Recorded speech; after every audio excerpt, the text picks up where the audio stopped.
अस्सलाम वालेकुम, ईशा सुलेमान हियर। आज हम स्टार्ट करेंगे एक्सरसाइज नंबर 3.5 का क्वेश्चन नंबर 2, जिसमें हम लोगों ने डेरिवेटिव्स निकालने हैं। कुछ फंक्शंस गिवन है, उनके डेरिवेटिव्स। पिछला जो क्वेश्चन था उसके अंदर हम लोगों ने बाय डेफिनेशन निकाला था। अब आपको कुछ रूल्स और फार्मूलाज बताऊंगी जिसके थ्रू आप डायरेक्टली इन सब के आंसर्स निकाल सकते हैं। ओके जी, ये कुछ फार्मूलाज हैं जो आपने अब याद रखने हैं। अगर e की पावर x का डेरिवेटिव आ जाए तो उसका डेरिवेटिव हमेशा e की पावर x ही होता है। ठीक है, इनके डेरिवेटिव एग्जैक्ट सेम होते हैं। लेकिन अगर पावर में कोई फंक्शन आ जाए, फंक्शन देखें इस तरह का कोई पूरा x के अलावा कोई पूरा फंक्शन आ जाए, तो हम क्या करते हैं, पहले तो एज इट इज टर्म को लिख देते हैं, लेकिन फिर उसी फंक्शन को हम क्या अप्लाई कर देते हैं, डेरिवेटिव। ठीक है, उसके बाद e की बजाय कोई नंबर आ जाए, मतलब बेस कुछ और हो जाए, 1 2 3 10 कुछ भी। ये स्पेसिफिकली e के लिए था। ये a का मतलब है सारी टर्म्स, कोई भी कॉन्स्टेंट नंबर है। जिस तरह ये क्या है 11, इसकी पावर में जो भी नंबर है, ठीक है, a की पावर x वेरिएबल वहाँ चला गया। एक दफ़ा इसको एज इट इज़ लिखना है, फिर जो इसकी बेस है उसको ln के साथ लिखना है, और जो उसकी पावर है उसका भी डेरिवेटिव लेना है। सो हमने तीन चीज़ें करनी है, एज इट इज़, बेस के साथ ln, पावर के साथ डेरिवेटिव। फोर्थ है, अगर हमारे पास ln ऑफ x का डेरिवेटिव आ जाए तो जो भी फंक्शन है यहाँ पर x 1/that फंक्शन और फिर उसी फंक्शन का डेरिवेटिव। ठीक है, ये तीनों चारों चीज़ें हम बारी बारी यूज़ करेंगे और फिर मैं आपको साथ साथ समझाती जाऊँगी। पार्ट 1, 11 की पावर सम फंक्शन। तो ये कौन है, पार्ट नंबर 3, ये थर्ड फार्मूले से होगा। कैसे, मैंने इसके ऊपर डेरिवेटिव अप्लाई किया। ओके जी, इस पर जब डेरिवेटिव अप्लाई किया तो सबसे पहले हमने क्या करना है, इसको एज इट इज़ लिख देना है। एक दफ़ा मैंने एज इट इज़ लिख दिया, फिर ln ऑफ बेस कौन 11 ये भी लिख दिया, फिर डेरिवेटिव ले लेना है किसका, पूरी पावर का। ठीक है, बहुत इजी से सवाल है। सो ये टर्म एज इट इज, या मल्टीप्लाई डालें या ना डालें आपकी मर्जी है। अब डेरिवेटिव्स अप्लाई होते हैं। सो 3 - 5x हियर, कांस्टेंट का डेरिवेटिव हमेशा 0, -5 as it is. X square का डेरिवेटिव क्या होता है, 2 नीचे आ जाता है और x की पावर में से एक नंबर माइनस। सो हमारे पास आ गया 5 × 10x। आप चाहें तो 10x को स्टार्ट में लिख लें, नहीं तो ये भी हमारा आंसर है, बट मैं लिख देती हूँ।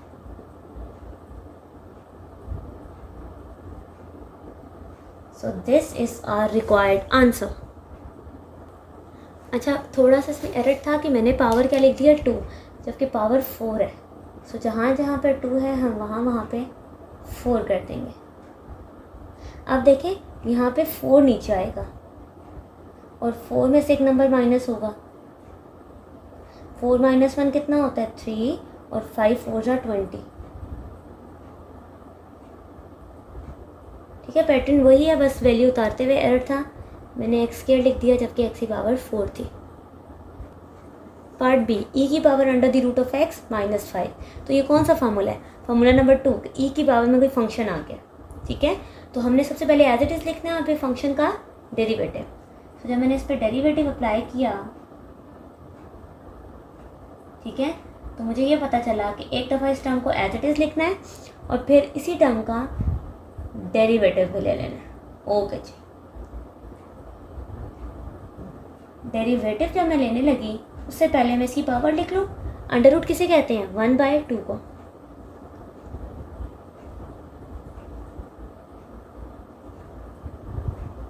नाउ एक्स की पावर 1/2 है तो इस पर कौन सा रूल लगेगा, power rule. 1/2 as it is, x की पावर में से एक नंबर माइनस, और 5 का डेरिवेटिव 0। 0 क्यों हुआ, क्योंकि कांस्टेंट का डेरिवेटिव हमेशा 0 होता है।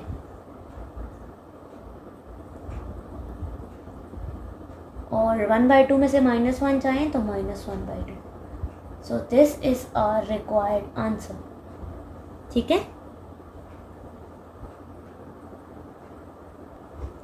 ओके जी। पार्ट नंबर सी, ई की एक्स की पावर 5 और ई की पावर 1/x। सबसे पहले तो उस पर अप्लाई कर देते हैं डेरिवेटिव।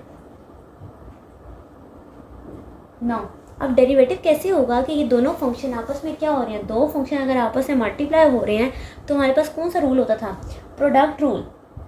कि अगर डेरिवेटिव दो फंक्शन का मल्टीप्लाई हो रहा है तो हम लिखते थे पहला फंक्शन एज इट इज़, दूसरे फंक्शन का डेरिवेटिव, दूसरा एज इट इज़ और पहले वाले फंक्शन का डेरिवेटिव।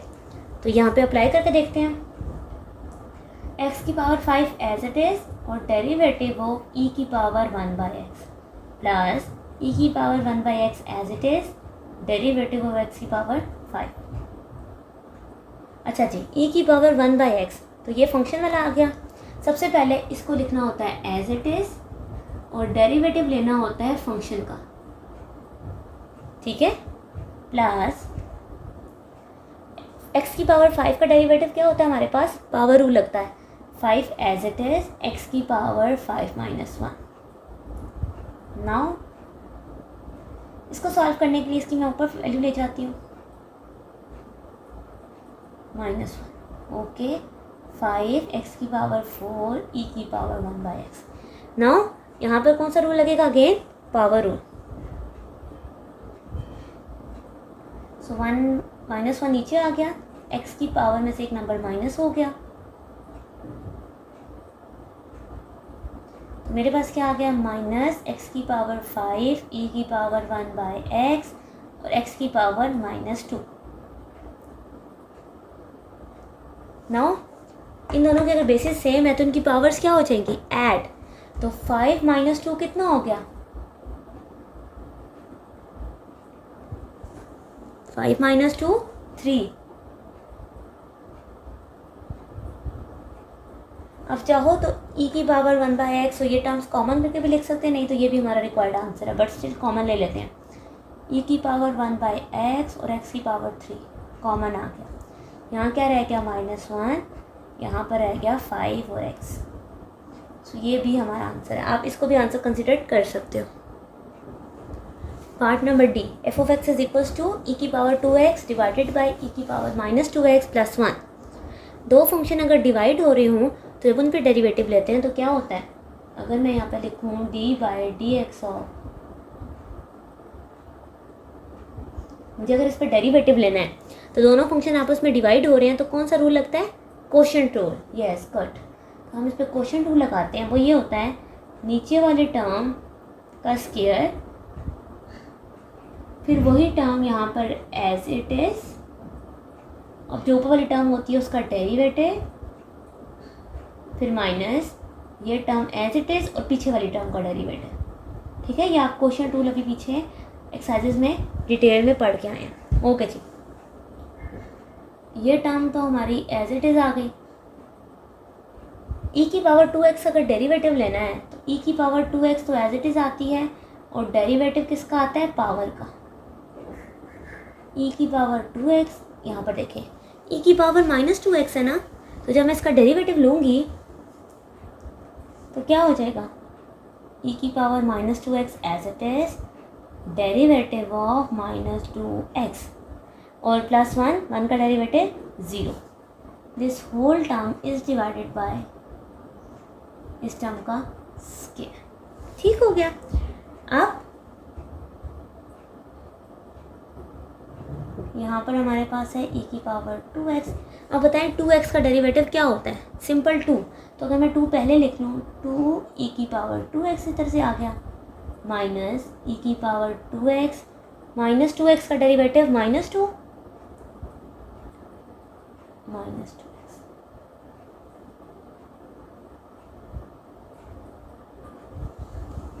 ठीक है, आप इन टर्म्स को आपस से मल्टीप्लाई कर देते हैं। 2e की पावर -2x e की पावर +2x, 2e की पावर 2x माइनस माइनस प्लस e की पावर 2x e की पावर -2x और this whole term is divided by ये term as it is. Now अगर इन दोनों की बेसिस सेम है तो इनकी पावर्स क्या हो जाएंगी, ऐड। -2x + 2x। अब देखें ये दोनों टर्म्स कैंसिल, ठीक है। जब दोनों टर्म्स कैंसिल हुए तो ऊपर 0 रह गया। अच्छा ये सारी डिवाइड भी तो हो रही थी, e की पावर माइनस 2x प्लस 1 का e की पावर 0, e की पावर 0 बन गई ना यहाँ पर भी वहाँ पर भी। e की पावर 0 हमेशा 1 होती है, किसी भी नंबर की पावर अगर 0 हो जाए तो वो 1 हो जाती है। सो 2 1 ज़ा 2,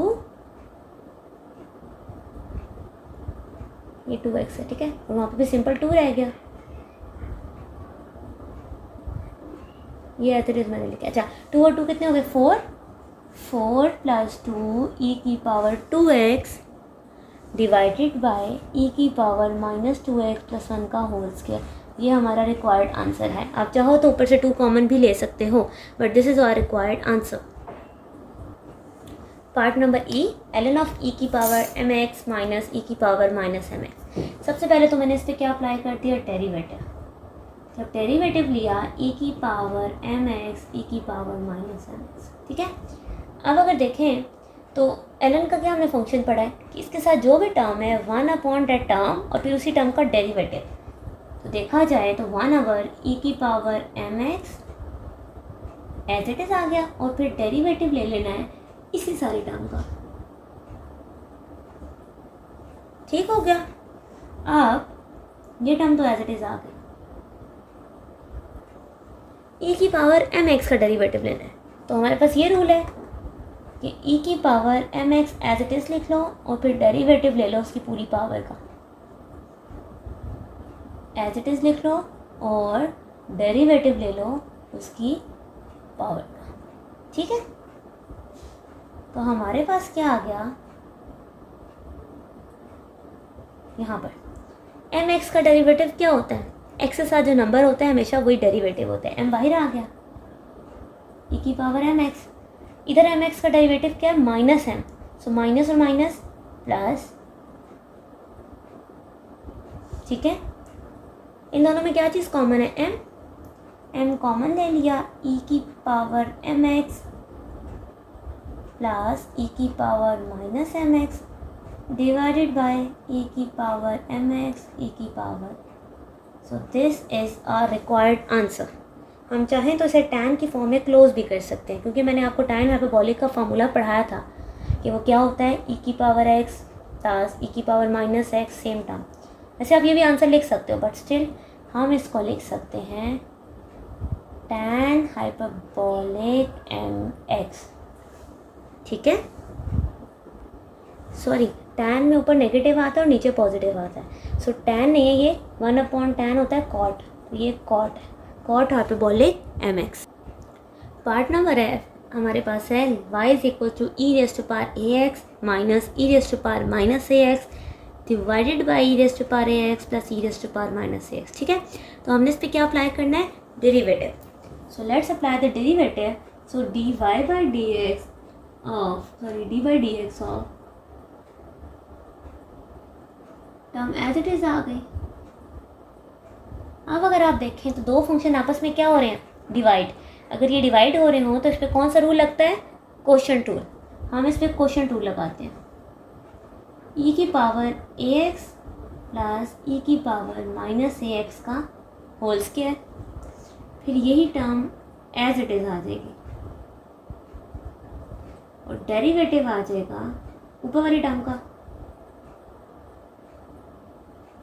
फिर माइनस ये वाली टर्म एज इट इज और पीछे वाली टर्म का डेरिवेटिव, ठीक है। ये मैंने अप्लाई किया है क्वोशंट रूल। आप जब क्वोशंट रूल लिख दिया, अब बारी बारी पे डेरिवेटिव्स अप्लाई करते हैं।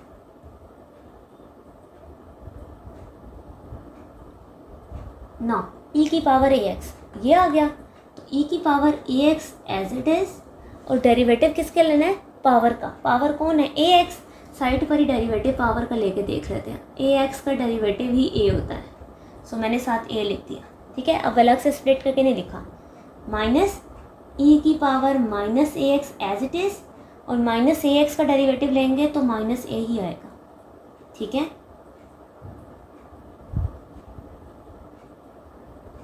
इधर e की पावर ax का डेरिवेटिव लिया तो मेरे पास आता है e की power ax as it is, फिर पावर का डेरिवेटिव लेना होता है तो ax का डेरिवेटिव तो a होता है, e की पावर माइनस ax और उसका डेरिवेटिव माइनस है, ठीक है, ये मैंने टर्म्स लगा दी, यहाँ लिख भी देती हूँ माइनस ए एक्स का डेरिवेटिव माइनस ए। मैंने यहाँ पर लिखा है D by D x of minus A x का डेरिवेटिव माइनस ए। ठीक है, ये दो फार्मूलाज हमने भी यूज़ किए। अच्छा जी, सारी टर्म किस पे डिवाइड हो रही है? ई की पावर, ओके जी। अब इसको अरेंज करते हैं, अरेंज की सेंस कि इनको मल्टीप्लाई करके भी लिखते हैं। ए की पावर ए एक्स, ई की पावर माइनस ए एक्स, यहाँ पर आ गया ए ई की power a x plus A e की पावर माइनस ए एक्स, ई की पावर ए एक्स, ई की पावर माइनस ए एक्स और ए ई की power a x minus a e की power minus a. This whole term divided by e की power a x. Now ये दो brackets आपस में मल्टीप्लाई होंगे और ये दोनों ब्रैकेट्स मल्टीप्लाई होंगे, एंड पे दोनों आपस में माइनस हो जाएंगी। 1 बाय 1 इन सबको मल्टीप्लाई करते हैं। ई की पावर ए एक्स जब ए की पावर ए एक्स से मल्टीप्लाई होगा तो क्या आएगा? ए ई की पावर 2ax प्लस ए ई की पावर ए एक्स और ई की पावर माइनस ए एक्स, तो पावर्स ऐड हो रही होती हैं। ठीक है, यहाँ ए एक्स ऐड हुआ तो 2ax आ गया, यहाँ ए एक्स और ए एक्स आपस में सब्ट्रैक्ट हो गया, यहाँ 0 आ जाएगा बट वो नेक्स्ट स्टेप में करेंगे। प्लस ए ई की power a x minus A x plus A e की पावर माइनस ए एक्स और माइनस ए एक्स कितने हो गए? Minus 2ax। ठीक हो गया, ये टर्म आ गई। यहाँ से इनको क्रॉस भी लगाते हैं कि अभी इनको ख़त्म कर देंगे। अच्छा जी, इधर क्या रह गया? सेम इनको भी मल्टीप्लाई करते हैं। अच्छा, यहाँ पहले माइनस का साइन बाहर ही रहने देते हैं। ओके, ए ई की power 2ax minus a e की power a x minus A x minus a E minus A x plus A x और लास्ट टर्म प्लस ए ई की पावर माइनस 2ax। ठीक है, और ये सारी टर्म डिवाइड हो रही है ई की पावर ए एक्स ई की पावर माइनस एक्स। ठीक हो गया। आप देखते जाएं, ये जो कैंसिलेशन हुई थी ई की पावर 0 अभी हमने पढ़ा है, ई की पावर 0 1 होती है। ठीक है, तो हमारे पास क्या रहेगा? यहाँ पर सिर्फ और सिर्फ ए वन ज़ा ए वन ज़ा ए, यहाँ पर भी ए वन ज़ा ए और ए वन ज़ा ए। ठीक है, अब ये माइनस का साइन है, इस पर इम्प्लीमेंट करते हैं और चेक करते हैं कि नेक्स्ट स्टेप क्या होता है। ओके जी, सबसे पहले टर्म मेरे पास क्या है? ए ई की पावर 2ax। ठीक है, प्लस ए और प्लस ए, यहाँ क्या आ गया? ए ई की पावर माइनस 2। ठीक हो गया, माइनस है तो इन सब के साइन क्या हो जाएंगे? चेंज। ये प्लस में है तो ये माइनस में आ जाएगी, ये दोनों माइनस माइनस ए हैं तो प्लस ए, वो प्लस में है तो minus, whole divided by e की पावर ए एक्स। ओके जी, अब देखें, ये प्लस में टर्म है और ये माइनस में, कैंसिल, ये भी कैंसिल, तो ए कितने हो गए? 4a। This is our required answer. ठीक है, तो ये था हमारा क्वेश्चन नंबर 2। यहाँ पर क्वेश्चन नंबर 2 एंड होता है और फिर हम नेक्स्ट वीडियो में क्वेश्चन नंबर 3 को स्टार्ट करते हैं। ठीक है, अल्लाह हाफ़िज़।